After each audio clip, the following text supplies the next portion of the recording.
Here's a little yandere handcanon of Shoto.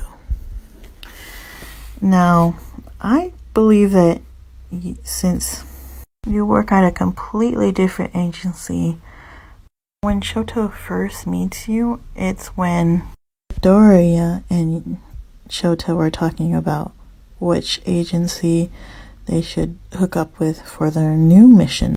And that's when you walk by. And when he sees you for the first time, it's like love at first sight. And he doesn't hide the fact that he has a crush on you. But knowing Shoto, he wouldn't know what love is and be very awkward around you. And he wouldn't know about personal space every time he comes to you for advice. Or disguise himself to keep watch around you. And when you're talking to other people, it just sends him overboard. Part 2 to Yandere Shoto. After a while with working with Deku and Shoto, you and Deku have actually become great friends. But outside of work, you're both very awkward with each other because Deku actually has a crush on you, and Shoto knows it. He's very proud of his friend, but also very upset that he likes you. But when Shoto sees that you and Deku are like having a great time together, it gives him the worst anxiety ever because Deku is like his best friend and he would do anything for him. But Shoto knows this isn't right. But what is he supposed to do? Love you or his best friend? There's only two options, and there's only one you. So there's only one choice, and that choice is very easy for him to understand. Part 3 of Yandere Shoto. After a while of working together, you and Deku actually have been talking about going on a date together. But since work's really gotten into both your lives, it's kind of hard. It doesn't help either that he's always called in by Bakugo, which isn't always a bad thing because he says goodbye to you every time, and you say goodbye too. But on this day, Shoto decides to come up to you, and you can definitely see that he has something to tell you, and it's very important. After a while, he actually confesses to you that he likes you, and in turn, you're very shocked, yet embarrassed at the same time. But you come to a quick conclusion, and you tell him you're sorry. You can't accept his feelings. At first, Shoto doesn't say anything, but after a few moments, he turns away and says, "Well, there's one thing I gotta do then. I just hope you don't hate me." Part 4 of Yandere Shoto. Now, it has been a long time since you talked to Deku, and that's gotten you really worried about him. Not even his own agency knows where he's at. And right out of the blue, you get a text from Shoto. Meet up in person, which you agreed to.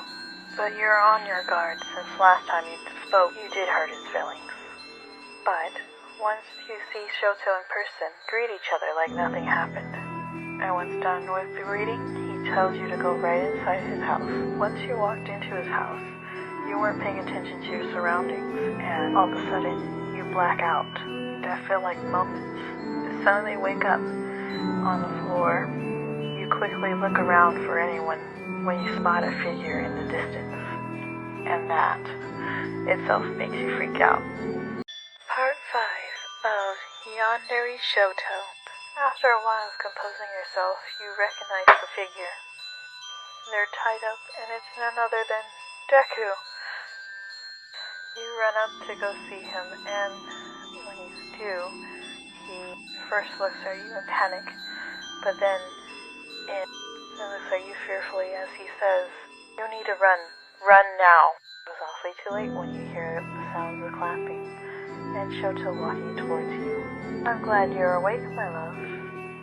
Now, if you so kindly can step away from Deku now, before I get really upset with you and him." And you stand up, you start questioning him why he has Deku all tied up, and where you're at, and what's going on. "What do you mean, love?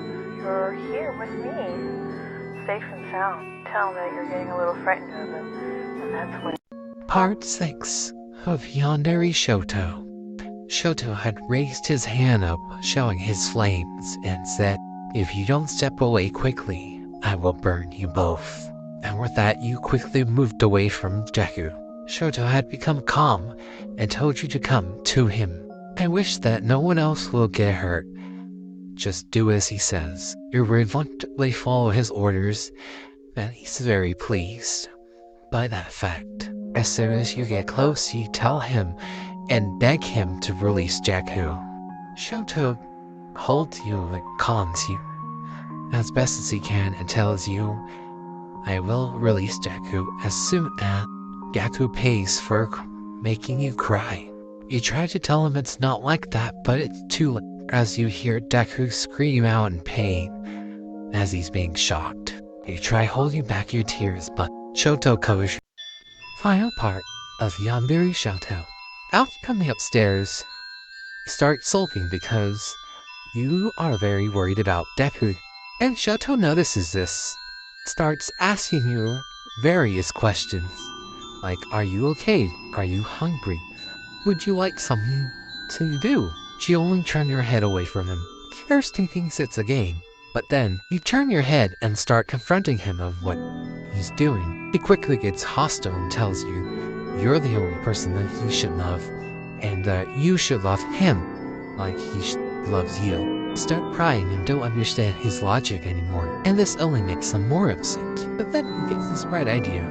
He looks at you, tells you, I'll release Izuku if you agree to stay with me forever. Contemplate his words and ask him would he keep us worried. He extends his arm out and says yes. So you